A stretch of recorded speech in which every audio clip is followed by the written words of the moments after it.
This is Sholo Ford's presentation of high school basketball on iTalk 106.7 FM and iTalk1067.com. Also brought to you in part by Northland Pioneer College, Ace Hardware of the White Mountains, Beamer's Glass, Mountain Mobile Auto Glass and Tint, Comfort Fit Dentures, Summit Regional Medical Center, Horn Auto Center, and Honda Ski and Outdoor Sport. And now, Sholo Ford presents high school basketball on iTalk 106.7 and worldwide on iTalk1067.com.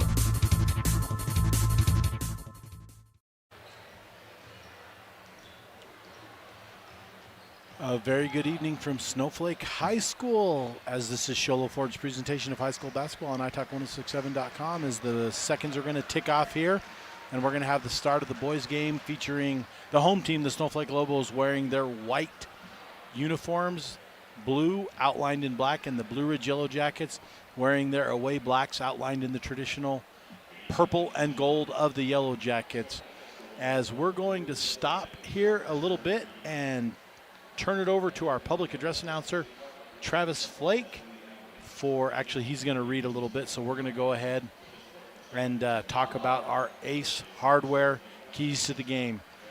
And like I mentioned in the girls' game, most of you probably weren't attentive at that time, is the Lobos are ranked 7th, Blue Ridge ranked in the mid-20s, and there's a feel that these teams are both evenly matched as we go into this game.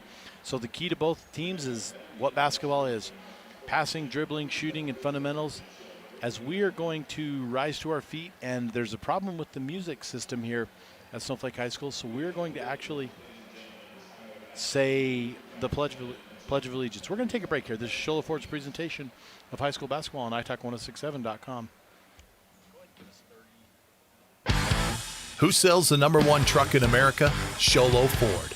That's right. Not only do they sell it, Sholo Ford is the best place to buy it. Why? Guy Hatch guarantees it. In fact, he guarantees you'll get the best deal on your next Ford car, van, or SUV as well. It doesn't matter what you buy. Sholo Ford has the best deal. Sholo Ford on the east end of the Deuce and at sholoford.com.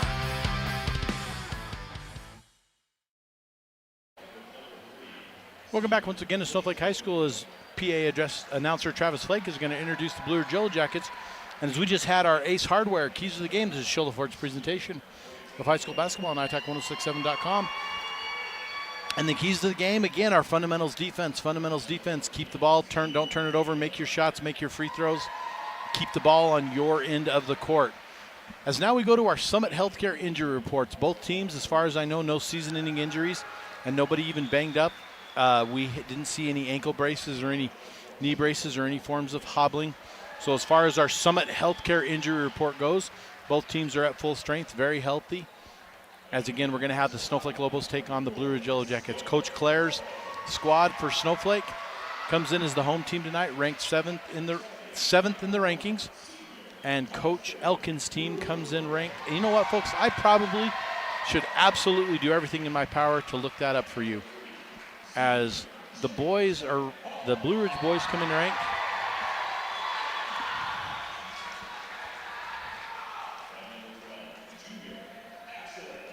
I'm looking here, folks, as we have this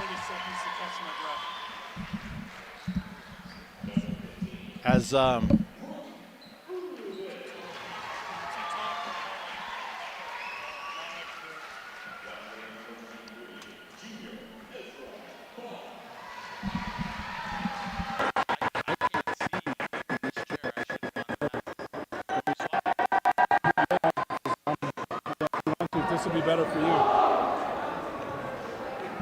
All right, folks, as we get set for the tip-off of tonight's game, as I'm joined this evening by Coach Mike Brogan of the Lady Lobos. He's going to not only give us some great color commentary for the evening, but we're going to look at some of our things going on in the girls' game, as we have Asher Brewer for the Lobos going to jump, as well as Branson Begay for the Yellow Jackets. Ball is controlled by the Lobos inside to Carson Lewis. Lewis over to the middle to Irvin. Irvin up. Good. First 2 points of the game. really good to get out to a hot start there. I think get your confidence up early. As Coach Brogan, as we can turn over the action to our absolute wonderful feed and our cameraman here, one of the things that I'm noticing is, as I was talking to former Lobos coach Andy Wood today, Andy said he felt like there were 3 tiers to the boys. There was the elite, the middle of the road, and the absolutely awful. And he said he feels like both these teams tonight are absolutely in that second tier. And, you can beat anybody on any given night. That's not what we're talking about. But as I look at the rankings, the Lobos come in ranked 7th. The Blue Ridge Yellow Jackets come in ranked 27th. But these teams feel like they're evenly matched. What are your thoughts on that? Yeah, if you take a look, Blue Ridge has had some kind of head scratchers at times. They do have a really quality win over Coolidge, I think, which kind of tells you Coolidge is usually a really, really solid boys squad. And so just the fact that they can get out and compete with Coolidge tells me that they have some upside. And maybe they struggle with some things like consistency or something like that. So I think when you play a team like that as well, the earlier you can put them away, the better. So, well, maybe Coolidge 60-56, so that's a great win for them. As we had a nice reverse layup there by Benito, and Benito has it knocked around. As Benito's going to send it back over to Begay. Begay now at the top of the key, and Begay definitely a 3-point threat as he sends it over to, I believe that is Mink. Mink off the mark, rebound. That is J.J. Hall for the Snowflake Lobos, as Hall has it knocked away, stolen. And that is going to be into Begay, into Benito, and that is going to be good for 2 as we have a 2-2 tie here early on. As I see that quality win over Coolidge, and I look at the Lobos, and I feel like they have some very good wins as well, but I don't feel, as we've covered this team a couple times and we've seen the Lobos play, I don't feel like either team has hit even remotely close to what their stride could be by the end of the year. Yeah, I agree with that. I feel like there's so much more for this boys group, and they seem to be getting better and better each night that we watch them. And so, it's certainly trending in the right direction for the end of the season. So hopefully they continue onward and upward. As Begay's going to put that one in, he's going to get himself a little and one as we go through. But this is the senior Branson Begay for the Blue Ridge Yellow Jackets, and as we've covered him, he looks like a very good ball player as his ball is on the mark. Brewer's going to inbound. Brewer to Baum. Baum methodically bring it up the other side half court. He gets across the time stripe to Hall. Hall is going to lose the ball, but Hall is going to be fouled, and I think they're going to throw that in the way of Benito, and that's going to be Benito's first personal, and that is, hold on here. Yes, that's going to go against Begay, and that is going to be his first personal, first team. Now, Coach Brogan, I've talked about this in some of our broadcasts we've done this year, and that is the 5 team fouls per quarter. And it's been meant to speed up the game and a little bit for safety. I kind of want to get your thoughts as a coach and how we've talked about, it's good to have the shooting, but now that part at the end of the game where you have that 1-and-1 and you can't bring your team back. Talk about your thoughts on the rule change. Yeah, I'm not, a super big fan of it because my mindset is it gives us an opportunity to reset our aggressiveness every quarter. And so especially defensive-minded teams are going to want to get out and pressure you. And it's almost like you get a do-over in the second quarter when they reset you to 0. And then again, so I don't think it helps, reducing the physicality in the games.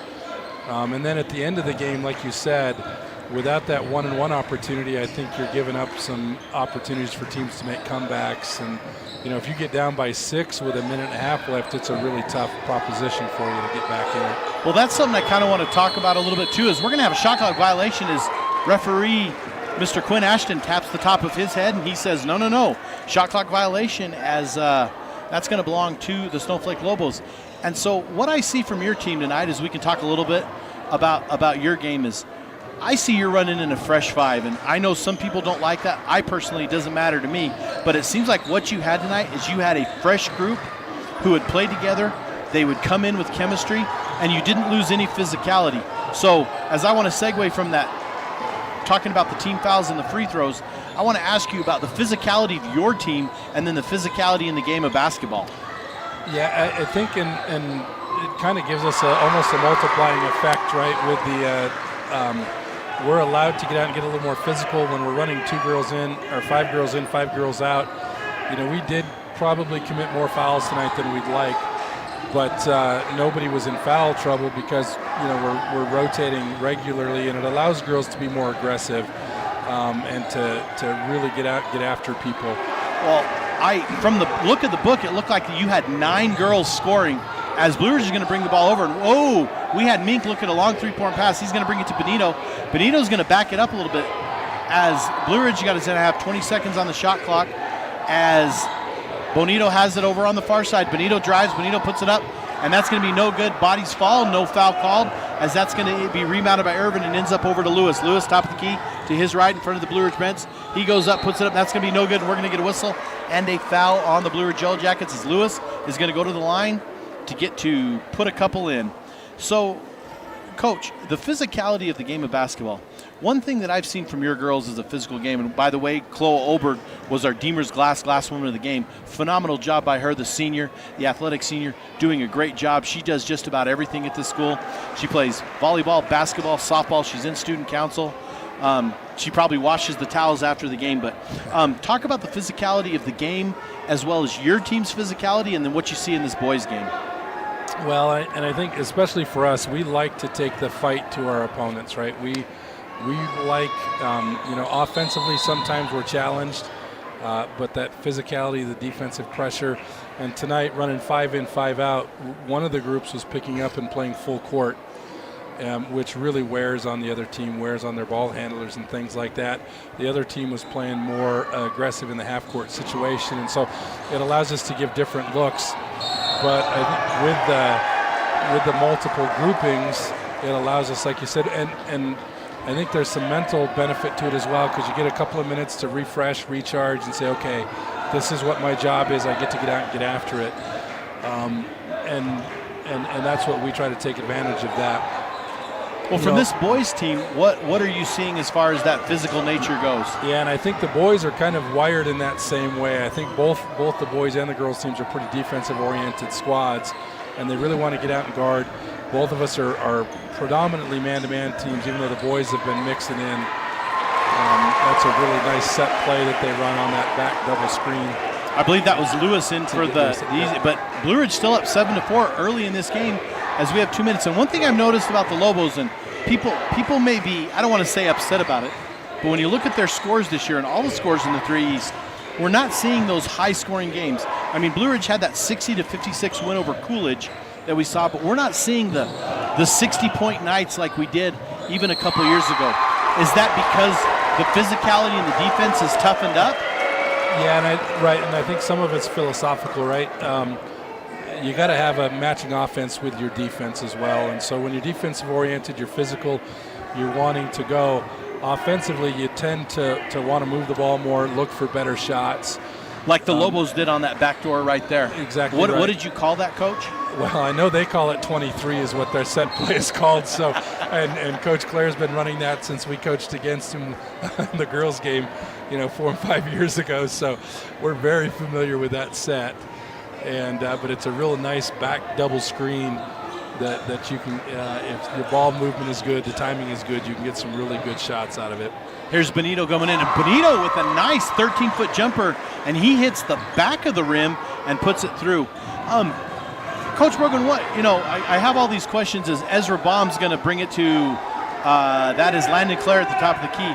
One of the things I've noticed in the 3A East, and more talking about the boys game and the girls game, is I haven't seen an absolute dominant big man this year.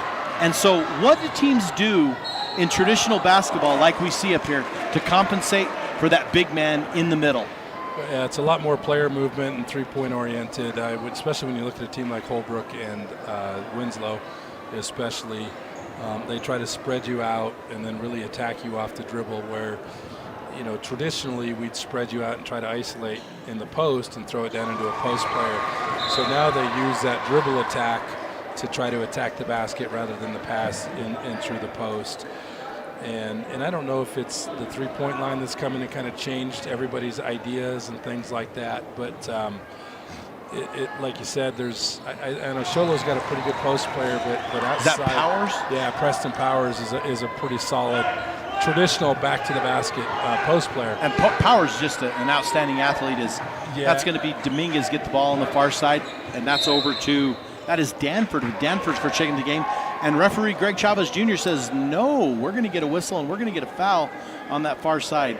And did you have a chance to watch that Snowflake Sholo game the other night, the boys game? I did, yeah. I guess I came home from a trip taking some students, and I got home, and I got to be honest with you, Coach Brogan, I clicked that game off because we were in the third quarter, and I heard Lobos down by 18, and I went, oh, no. And then I get on Instagram to go to bed, and I went, wait, they lost by 2? But it was a high-scoring game like we hadn't seen. So I guess looking good there is the Lobo faithful a little upset at a call there, but we're going to have Benito come to bring it in. As I'm Aaron Hewish, I'm joined by Coach Mike Brogan of the Snowflake Lobos. We have Mel in the truck producing this. Robin and Cole on the cameras doing a fantastic job. There's Benito dribbles inside, and we're going to get a block. And I believe that's going to be called on number 23, Ezra Baum, and that's going to be his second personal, and that is going to be the team third, so we're not quite shooting yet. As a decent crowd on hand for what the student council has dubbed ESPN night. And I wonder, with all these fake broadcasters, Coach Brogan, none of them volunteered to come sit with me. And I mentioned earlier they're wearing their sport coats and their blazers, but you would never catch me in a sport coat and a blazer probably calling a game. We're just nor I. not really a shirt nor tie guys. That is a long three-pointer off the mark. And I believe that was Danford that put that up. Aiden Coor with the ball. Aiden Coor crossing the time strike, top of the key. Aiden Coor over to Claire. Claire in front of the Blue Ridge bench, dribbles back to his left. Ball handled by the left, over to Irvin. Irvin trying to look for Boone inside as he gives it back to Coor. Back to Irvin. Irvin puts it up, no good, gets his own rebound, puts it back up, and that is good. 2 points for Brock Irvin of the Snowflake Lobos, down 9-8 as we're ticking off the seconds here in the first quarter. As Benito heads over the center court line, directing his team. Shot clock is off. Over to Cruz. Cruz to Benito in the middle. Benito in the middle at three-point line, over to Danford. Danford up and into Mink. Mink over three-point range, no good. That's going to go over to that's going to go over to that is Benito. Top of the key, 2 seconds, 1 second. Mink lays it up and in. That's going to be, and Mink is going to get an opportunity to shoot a couple with the lanes cleared. As Blue Ridge 9-8 with no time left here in the first quarter. We're going to keep it here for a bit as we're going to watch Mink shoot a couple as the benches kind of go their way. This is always one of those rules that is definitely for player safety, clearing the key, as Mink's going to go to the line to shoot a couple, as they're instructing Coach Claire to move his boys back off that. I believe it's the 28-foot line, and the coach's box, the 28-foot line. I don't know these things anymore. As Mink misses his first one. Well, that 28-foot line tells me that you used to know the game 10 years ago before they took it out and made it the coach's box. So. Minks makes it a second. We're going to take a break, folks. This is Sholo Ford's presentation of high school basketball on italk1067.com. Who sells the #1 truck in America? Sholo Ford. Yellow. That's right. Not only do they sell it, Sholo Ford is the best place to buy it. Why? Guy Hatch guarantees it. In fact, he guarantees you'll get the best deal on your next Ford car, van, or SUV as well. It doesn't matter what you buy. Sholo Ford has the best deal. Sholo Ford on the east end of the Deuce and at sholoford.com. You've been there, waiting forever at the gas station for the guy to free up so he can fill up your propane tank. Or worse, when the only qualified propane technician decided to stay home that day. Yep, you've been there and I have too. That's why now I get my propane from Ace Hardware every time. You get Ace Hardware's world-famous customer service when you stop in for propane. That's right, you get in, you get out, and you get a great deal on propane and everything else. From Ace Hardware at their locations in Pine Top and Heber. Ace Hardware is proud to support White Mountain Sports. Back to Sholo Ford's presentation of high school basketball on italk1067.com. This is our Northland Pioneer College tip-off of the second quarter. When it comes time to tip off your college education, tip it off the college with the lowest tuition in the state. That's Northland Pioneer College with locations in Navajo and Apache County. As Pregame brings it in, Benito over to the far side in front of the bench. Back over to Dominguez. Dominguez to Pregame. Pregame to Danford. To Mink inside to Pregame, no good, and Pegame's going to get whistled for a travel. Now, Coach Brogan, one of the things I kind of want to get into, as it's the boys' game, so we're allowed to talk about the girls' game, as our folks at home can watch. And I want to talk a little bit about the PowerPoints and where you see the girls sitting both teams, the Blue Ridge Yellow Jackets and your squad, the Lobos. Where you see us sitting as we move forward in those rankings? Yeah, we're both in a really good spot due to the fact that we have our conference is so highly rated. I believe Sholo's at 1, we're at 8, Blue Ridge is 7, and Payson's at 11. And so when you play teams against teams with other higher power points, it gives you the opportunity to move up. But also, if you lose, it doesn't hurt you as much as maybe if you and you lose guys to a lesser team. So. Sorry, Coach. I apologize for that.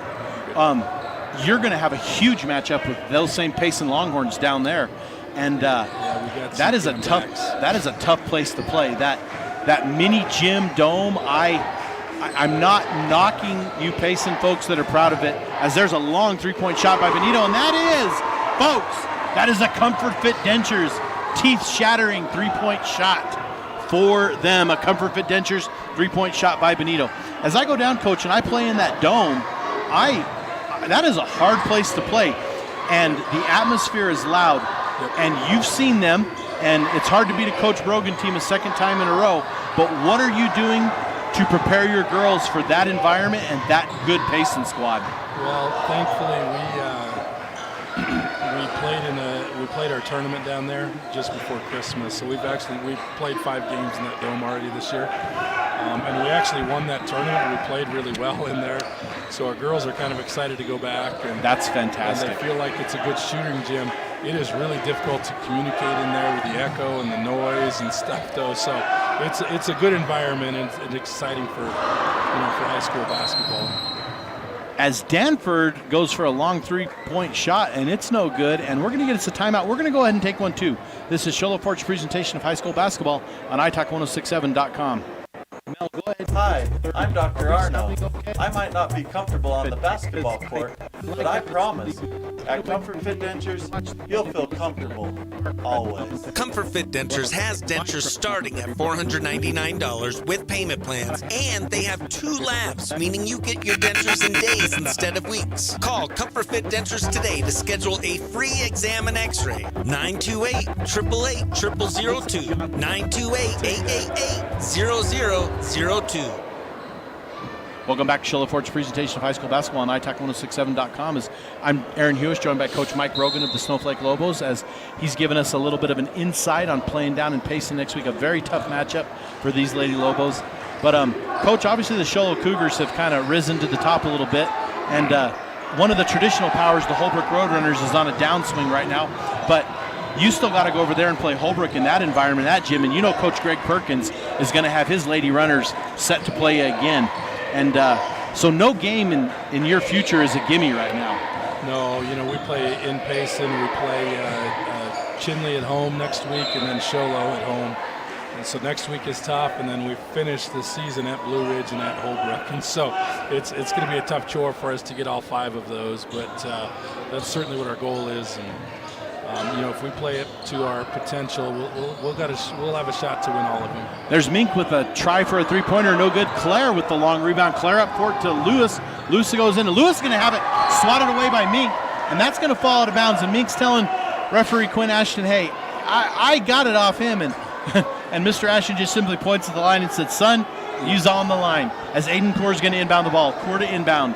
So just an interesting side note that Quinn Ashton's reffing, but his son-in-law is with him tonight. The young man out there is Kale Merrill, which is Quinn's son-in-law. A Duncan boy, correct? He's a Duncan boy. Caden is his name, or? Cade. That's right. I met him. I'm trying to remember. I believe it's Cade. There's twins. And I think it is mixed up from time to time, but I'm 90%. And I met him at the Round Valley tournament, and he is a fantastic official. And I don't wonder if his father-in-law there had a little bit of getting him involved. Well, I'm sure that had a little bit to do with it. I know I spoke with Quinn, and Quinn was super excited. He was up here reffing the game because he got to bring some grandkids up with him. So Grandpa Quinn sure enjoys time with the grandkids. So. And you know what? I cannot talk about these. This officiating night in this group on this court is about as good as it's going to get. These are just great men. They take pride and knowledge in the game. Benito with the reverse layup, and Benito's going to extend that lead 17-8 for the Blue Ridge Yellow Jackets. Maybe it's only 15 today. I must have looked up at the wrong time. As spending a lot of time with these men who perfect their craft of officiating. as there's Benito again, and Carson Lewis is going to knock it away. Benito's going to let it go out of bounds, and Mr. Merrill says that ball is going to stay here as J.J. Hall is going to check in for Landon Clare here for the Snowflake Lobos. As again, I know I'm always biased, as that's going to be, whoa, we're going to have a push, and it's going to be down, as referee Greg Chavez Jr. said, no, Begay, he made the shot, but no, it was fouled on the ground, and that's going to go against J.J. Hall, and that's going to be the first team foul for the Snowflake Lobos. Again, these men, they perfect their craft. They work very hard. They watch film. They break it down. And a lot of these guys do multiple sports. And to go from the football field to the hardwood and then to the dirt and grass of the baseball and softball field is amazing to me. If these guys can get these calls right, as the ball gets flipped around, Mink's going to end up with it. And I think we're going to have ourselves a jump ball. As that jump ball, the alternating possession is going to belong to the Snowflake Lobos, as Blue Ridge got it at the quarter. And, Coach Brogan, I almost think it'd be fun to go back to the days where we actually jumped it off in that center circle. I know it speeds up the game, but can you imagine, the shortest guy go against the tallest guy? You just kind of got to laugh about it. I know, and that's the good old days.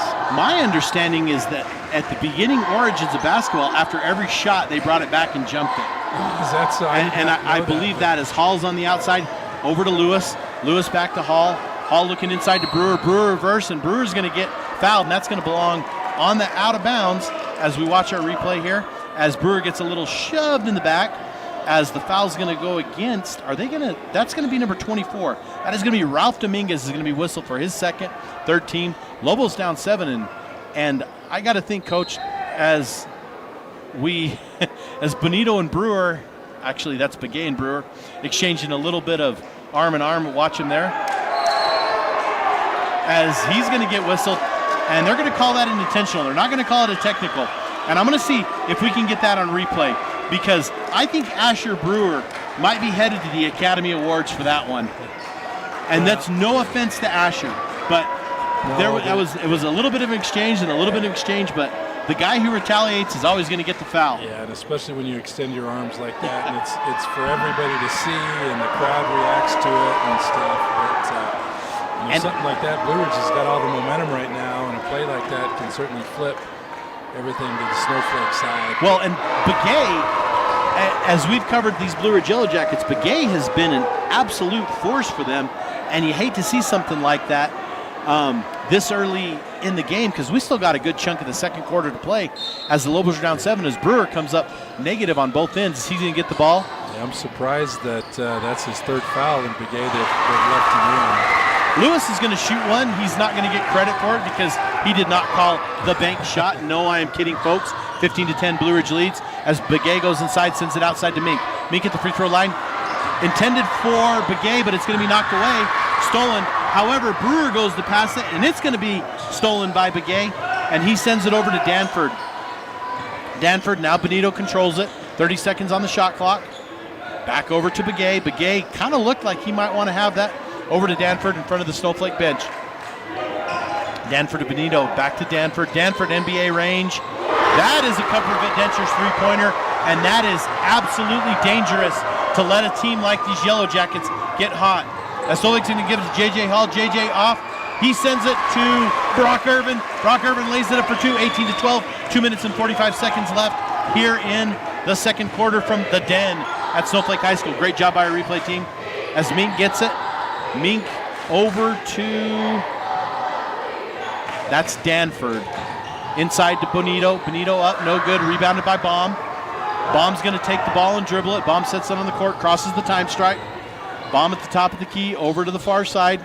Into Brock Irvin. Irvin into Brewer. Brewer reverse layup. Good. Chipping away at that lead, 18-14. And Snowflake, after that foul, has got all the momentum going for them now. Yeah, and they've really got to get that ball in the paint. The more post touches they get, the more effective they become offensively, and I think that's where their advantage is. So, as Danford misses a long three, rebounded by Lewis.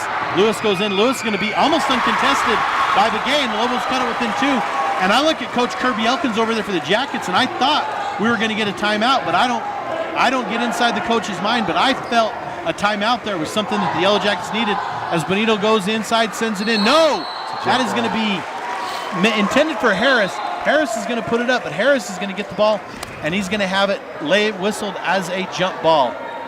And, Coach Brogan, it's interesting because we were talking about the game and how you don't run with that big man. And Snowflake doesn't have the big man we're talking about, but yet they've been feeding the ball inside very well. Yeah, and I think Asher's are pretty talented because he's athletic and he's quick, right? So he's quick off the floor. And so I think he's definitely serviceable in there, and serviceable might be an understatement. He's a talented young man, and so you can get away when you got an athlete like that, maybe lacks a little bit of size for a traditional post player. As that's going to be Hall over to Boone, and Boone's going to kiss it off the back of the rim, and that's going to be no good. Going to bounce out, and that's going to be brought down by the Jackets. Benito on the near side in three-point range. Looking, over to Begay in the middle. Begay now in the middle, over to Cruz. Cruz kind of palming it back and forth, and that's going to be Begay. Begay goes. Begay passes it into, that's Dazin, D-A-Z-A-N. How do you say that one, Coach? Yeah, Dazin. That's Dazin. Dazin's going to lose it out of bounds, and that's going to belong to the Snowflake Lobos, as Landon Clare is going to replace J.J. Hall. Coach Clare giving Hall some instruction, as now Lewis is going to bring it up to the top. Brewer coming out to screen. Blue Ridge sticking in a man defense, and we're going to get a push-off and a foul, and that's going to go against the Lobos. Coach Brogan, as far as it looks like both teams are sticking in a man-to-man. I guess your take on man-to-man versus zone, because you guys were in man pretty much all night, even in the press. Yeah, I think I've been in man-to-man for 25 years, so I'm kind of an old Bob Huggins fan, and you play man-to-man so you know who to blame, right? In the end, zone, it gets a little hard when you're in assignment and things like that, but typically when you're better athletically, quicker, stronger, man-to-man seems to work more because you can put better pressure on the basketball. I remember listening to legendary Arizona coach Paul Nelson, and Paul Nelson goes, zone? Well, I don't know what that is. And according to, and you know, there's a guy who's won a lot of state championships, and I look at him, and if he's not going to play a zone, I mean, of course, he wouldn't even let his players buy black shoes at some point, but I look at a guy like, Mr. Paul Nelson, who a lot of people in this community know, and he wouldn't play a zone defense. And I mean, is it something that teams even have in a repertoire? Yeah, we've been repping it out, but as the girls tease me, like I tell them that zone's a four-letter word, so we don't say it in our practice. But we like it because at times you're going to need to change the pace. I think if you get a little predictable, it's hard. It makes things harder on you. So we do have it in there for a change of pace. We've actually played more of it this year than we have in the past, and it's not been much. But and I'm wondering if with the teams going a lot to this run and gun transition game with the advent of the shot clock, it seems to me that it's not even much of an option. We're going to tick down 3, 2, 1, and that's going to end the first half. It's a Sholo Ford's presentation of high school basketball on italk1067.com. Mel, go ahead and Hi, I'm Dr. Arno. I might not be comfortable on the basketball court, but I promise, at Comfort Fit Dentures, you'll feel comfortable always. Comfort Fit Dentures has dentures starting at $499 with payment plans, and they have 2 labs, meaning you get your dentures in days instead of weeks. Call Comfort Fit Dentures today to schedule a free exam and x-ray. 928-888-0002. 928-888-0002. Who sells the #1 truck in America? Sholo Ford. That's right. Not only do they sell it, Sholo Ford is the best place to buy it. Why? Guy Hatch guarantees it. In fact, he guarantees you'll get the best deal on your next Ford car, van, or SUV as well. It doesn't matter what you buy. Sholo Ford has the best deal. Sholo Ford on the east end of the Deuce and at sholoford.com.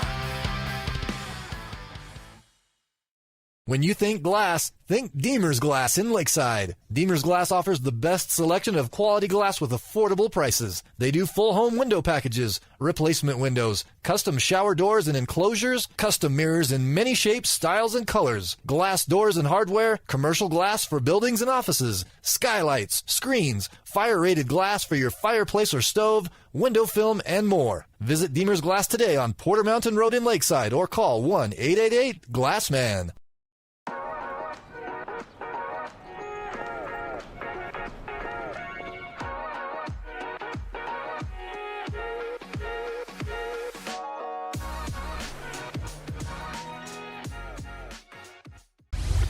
Want to go skiing or snowboarding? Visit our friendly Honda Outdoor Sports. We offer skis, snowboards, and helmet rentals, custom footbeds, ski and snowboard repairs, as well as retail shopping for your snow gear, goggles, beanies, snow tubing, and even ice fishing supplies. We have all you need to prepare you for the outdoors. We welcome you to Honda Outdoor Sports, located 1 mile west of the casino. Mountain Mobile Auto Glass and Tint now has 3 locations to serve you: Snowflake, Lakeside, and now Show Low. And with over 85 years combined experience in auto glass and over 40 years of combined experience in window tint, you can trust the experts at Mountain Mobile Auto Glass and Tint with your vehicle. Call them today. Just call 536-5972. Mountain Mobile Auto Glass, cash back to you. Who sells the #1 truck in America? Show Low Ford. That's right, not only do they sell it, Show Low Ford is the best place to buy it. Why? Guy Hatch guarantees it. In fact, he guarantees you'll get the best deal on your next Ford car, van, or SUV as well. It doesn't matter what you buy. Show Low Ford has the best deal. Show Low Ford on the east end of the Deuce and at showlowford.com.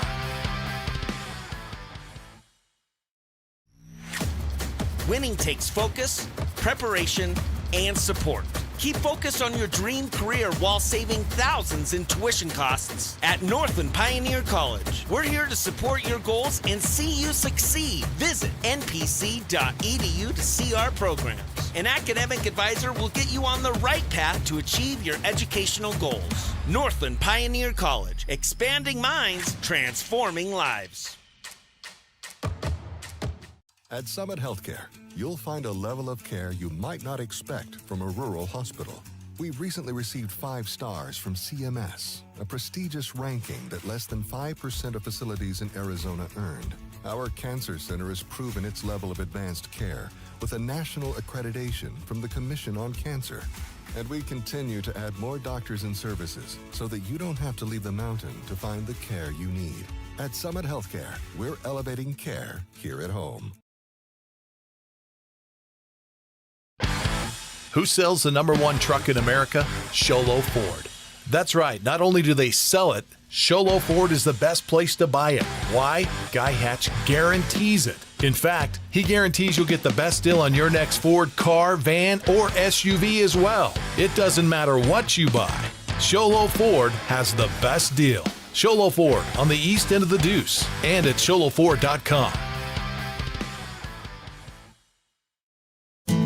You've been there, waiting forever at the gas station for the guy to free up so he can fill up your propane tank. Or worse, when the only qualified propane technician decided to stay home that day. Yep, you've been there and I have too. That's why now I get my propane from Ace Hardware every time. You get Ace Hardware's world-famous customer service when you stop in for propane. That's right, you get in, you get out, and you get a great deal on propane and everything else. From Ace Hardware at their locations in Pine Top and Heber. Ace Hardware is proud to support White Mountain Sports. Welcome back to Show Low Ford's presentation of high school basketball on italk1067.com as we head to our Honda Ski and Outdoor halftime show. As we got to talk about a few things here as the Snowflake Lobos down to the Blue Ridge Yellow Jackets 18-7. And Coach Brogan, one of the things I noticed as we were going through at the end of that second quarter, the middle of that second quarter, was the Blue Ridge Yellow Jackets were in 100% control. And then we had an intentional foul with Pregame on Brewer down there, and that seemed to totally kill the momentum that the Jackets had going. Yeah, it seemed like that Snowflake was able to kind of pick up their energy a little bit from that. They got a couple of runouts offensively. They picked it up defensively a little bit as well and kind of changed the whole thing. And they went up from, I think it was 15-8 at that point, where Snowflake was able to close it down to 1 right at the end of the half. So neither team seeming to capitalize off their three-point shots. And I mean, I don't want to go out on a limb, but I'm going to go out on that limb and say I think the team that is more consistent from the free throw line and the three-point line is going to win this game. Yeah, or the team that decides to just stop shooting threes and pound the ball inside all the time. I'm glad you said it because I was headed there. Yeah, would have the opportunity as well. And I think, but when you look at Blue Ridge, I felt like they settled for a couple of threes. And I think that's a lot to do with some of that defensive intensity from Snowflake.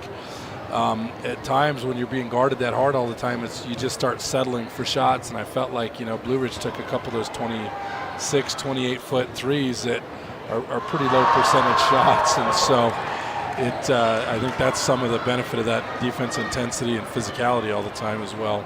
Well, I noticed that the press has not seemed to be effective at all, but both teams still kind of hanging on to a little bit of that. I mean, are you trying it? Are you tweaking it? Or at what point do you say, okay, let's just play defense? Yeah, it depends what your intent is with the press. So there's times where we press at the girls' game just so we can get tempo, just so we can make the game play faster because we're good athletes, and the more we can run, the better we are. And so if you have that correct mindset, so maybe you're not causing turnovers, but you'll stick with it if you're getting tempo and things like that you want out of it, unless you're giving up stuff at the back end. And I think, in an 18-17 game at half, both half-court defenses have been really solid, so you certainly don't want to give up any easy runouts and easy baskets with it. So in the girls' game tonight, you guys probably forced 10 turnovers off that press tonight, if not more. I'm sure we'll go back and film and break that down. And tonight what I'm seeing is it almost seems like the boys are taking one or two dribbles to about the free throw line on the opposite side, and then they're throwing it cross court, and that's forcing whoever is trying to use that trap, which is a lot of times two guys, to flood back. And so you already have about a 4-on-3 fast break going, and you've broken that press. So it doesn't even seem to me like it's effective, but it's something that Blue Ridge has done, and Snowflake's capitalized on their mistakes. Do you keep doing that if you're the Jackets? Do you get lucky with it, or are you just trying to create that tempo and momentum? Yeah, if I'm Blue Ridge, and I think I probably stick with it a little bit to see what's coming out, and maybe you kind of change the mindset a little bit with it, that maybe you don't take as many chances and on the back end of it, and you can kind of play it a little more safe to not give up those easy baskets.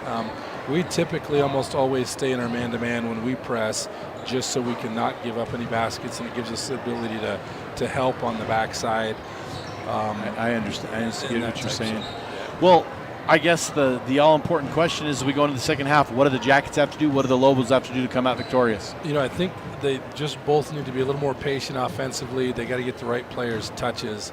I think, for Blue Ridge, I've been really impressed with the playmaking ability of Bonito at the point, and I think I would probably let him try to initiate some offense, see if he can break the defense down a little bit and create some easier shots for some other players.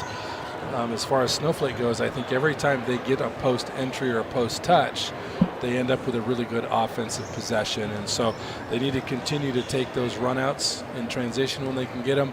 And then I think when they get into half court, they really want to get that ball into Asher's hands, Ty Boone's hands down in that low block, and try to make the defense react, and then just bang it inside. Yeah, take whatever they give you out of that. Well, it seems like if Blue Ridge, using Bonito and Begay, who are both good ball handlers at the top, it almost seems like you could go back to the old-fashioned give-and-go, pick-and-roll. Yep. And I think Mink is capable of hitting that 15 to 8, 8 to 15-foot jumper in there and getting them back in the game. I agree with you. Boone and Brewer for the Lobos down low is huge. As Blue Ridge is going to get the ball to start this half, and I don't even know if the third quarter is going to dictate what we have going for. As we get ready for Shola Ford's start of the second half, as Snowflake is going to have Hall, Brewer, Baum, Irvin, and Lewis.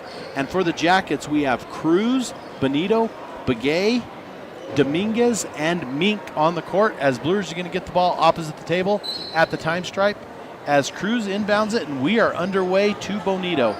Bonito guarded by Lewis off. He sends it over to his far side, dribbles. Now he's going to drive, backs off, 10-foot jumper, no good. Rebound Brewer. Brewer sends it to Baum, and Baum's going to be guarded close by Cruz. Watch that matchup a little bit, as Baum putting his arm out to push him off. Over to Lewis, to Irvin. Back at the top of the key to Baum. Baum drives, 8-foot jumper. Actually, I'm going to call that a 10-foot jumper good, as the Lobos have their first lead of the night, 19-18, over the Blue Ridge Yellow Jackets. Lobos in their white, blue, trimmed in black.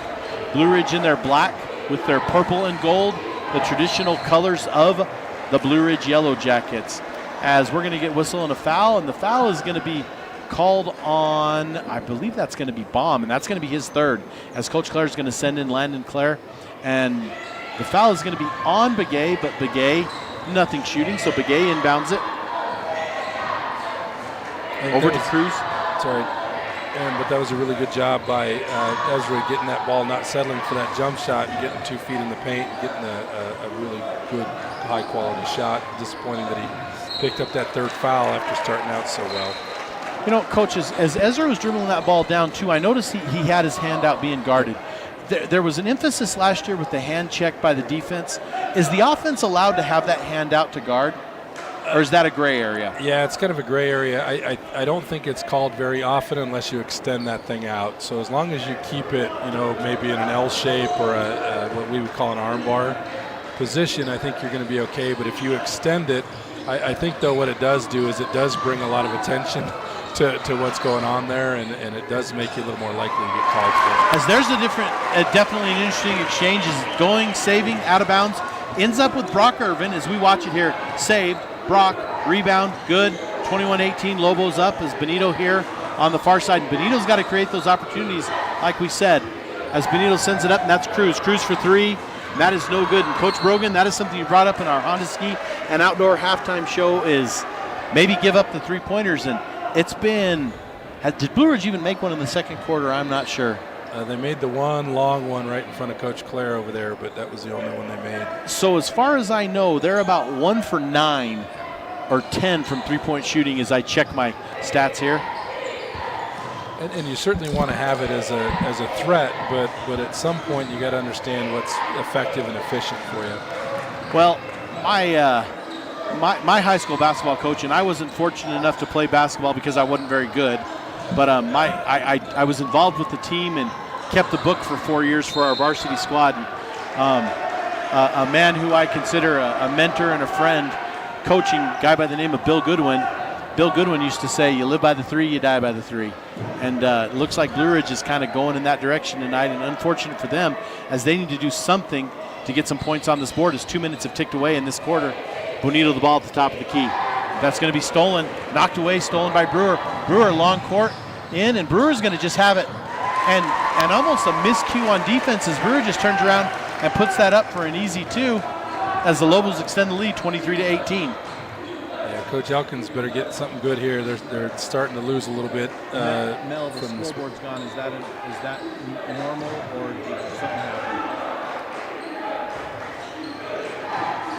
23-18, 5 minutes and 30 seconds left as Mink with the ball inbounds. And I watched Mink in that Winslow game over there in Lakeside. One of the things I saw with Mink as we look at him is I think Mink needs to come down just a step or two and get that ball down low and put it back up and in. I think Mink is a very underutilized part of this Blue Ridge Yellow Jacket squad.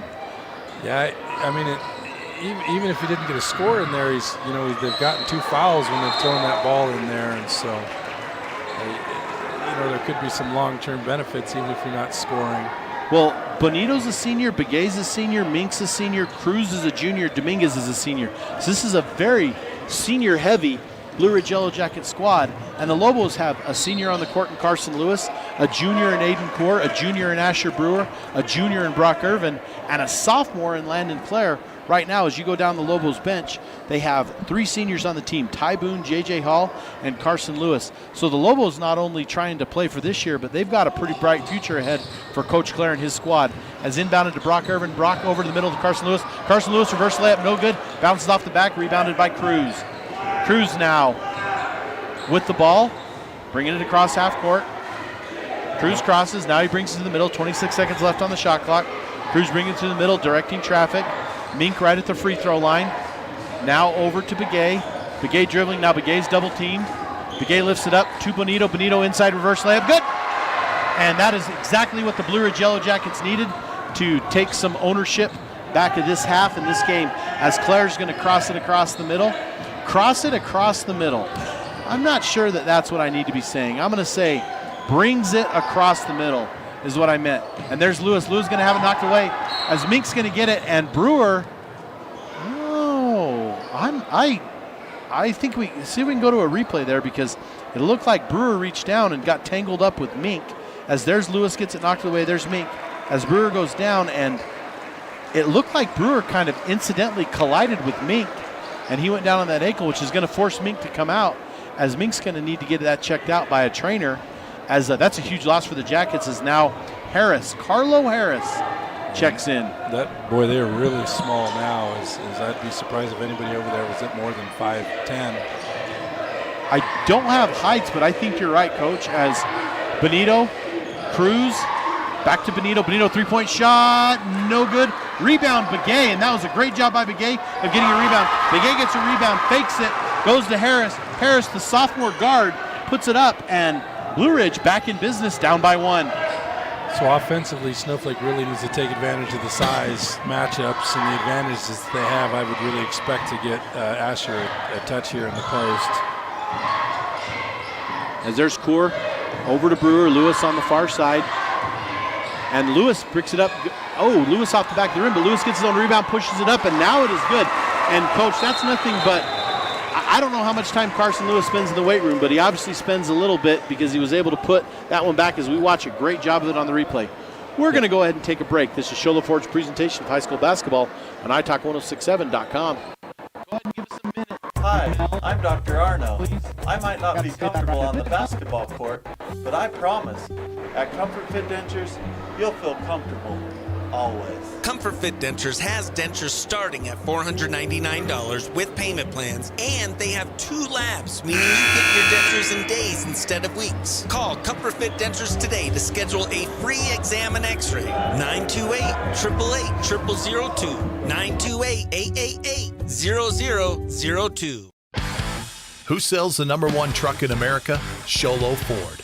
That's right. Not only do they sell it, Sholo Ford is the best place to buy it. Why? Guy Hatch guarantees it. In fact, he guarantees you'll get the best deal on your next Ford car, van, or SUV as well. It doesn't matter what you buy.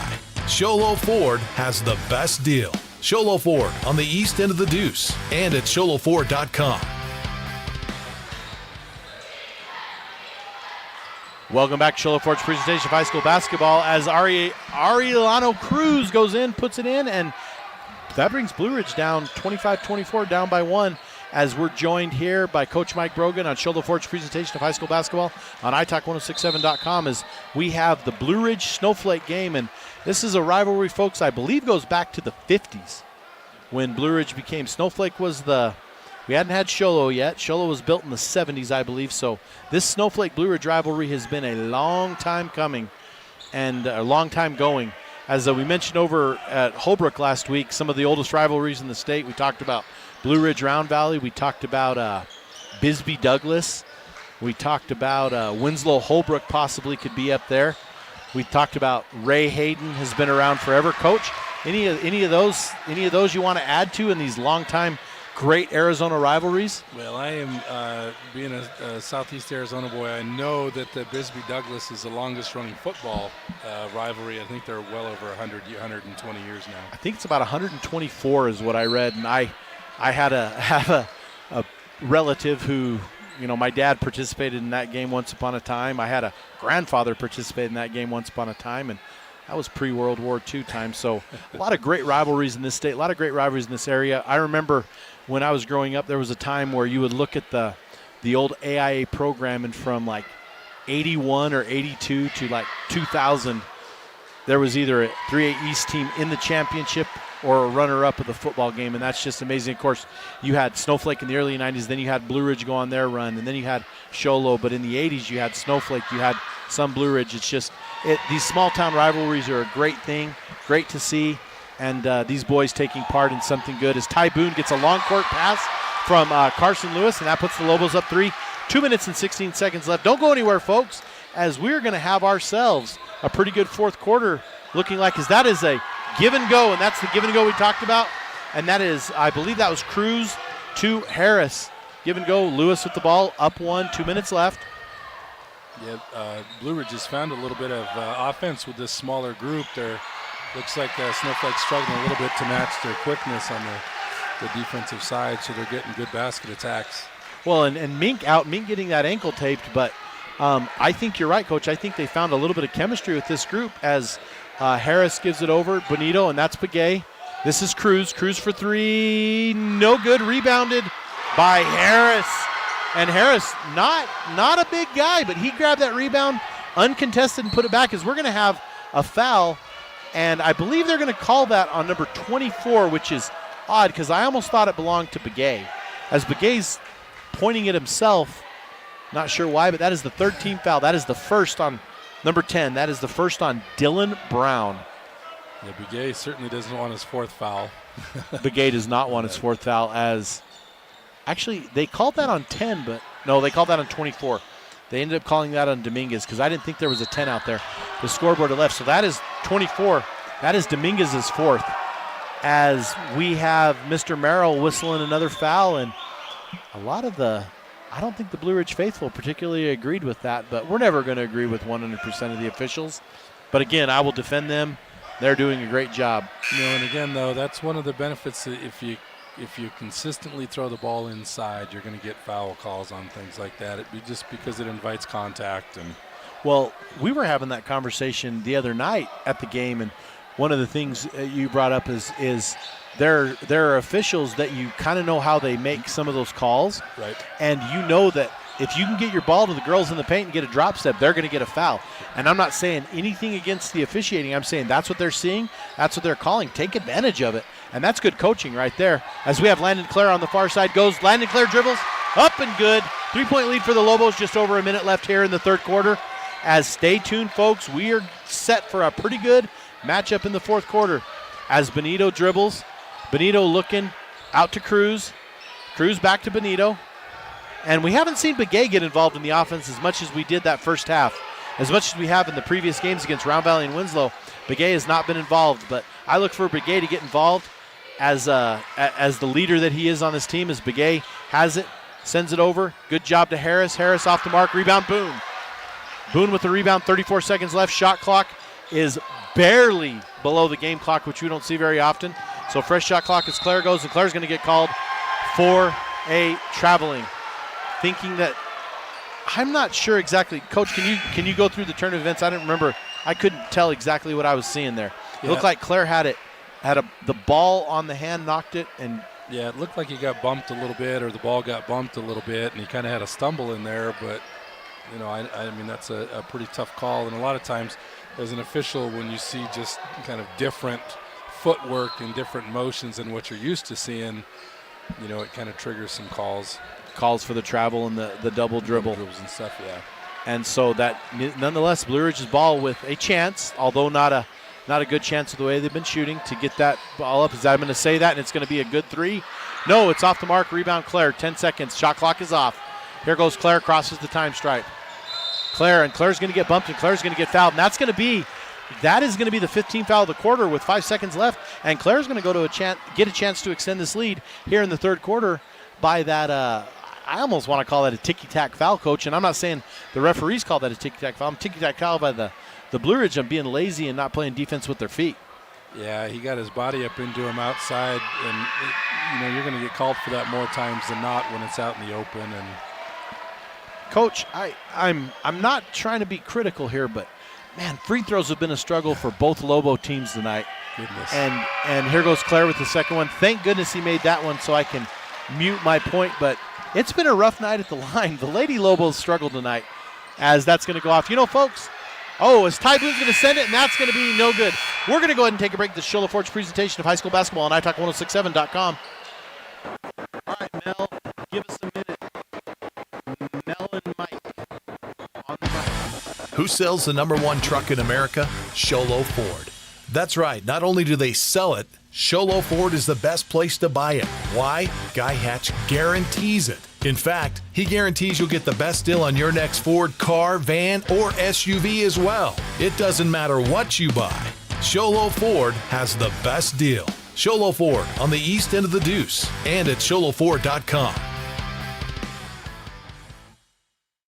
When you think glass, think Deemer's Glass in Lakeside. Deemer's Glass offers the best selection of quality glass with affordable prices. They do full home window packages, replacement windows, custom shower doors and enclosures, custom mirrors in many shapes, styles, and colors, glass doors and hardware, commercial glass for buildings and offices, skylights, screens, fire-rated glass for your fireplace or stove, window film, and more. Visit Deemer's Glass today on Porter Mountain Road in Lakeside or call 1-888-GLASSMAN.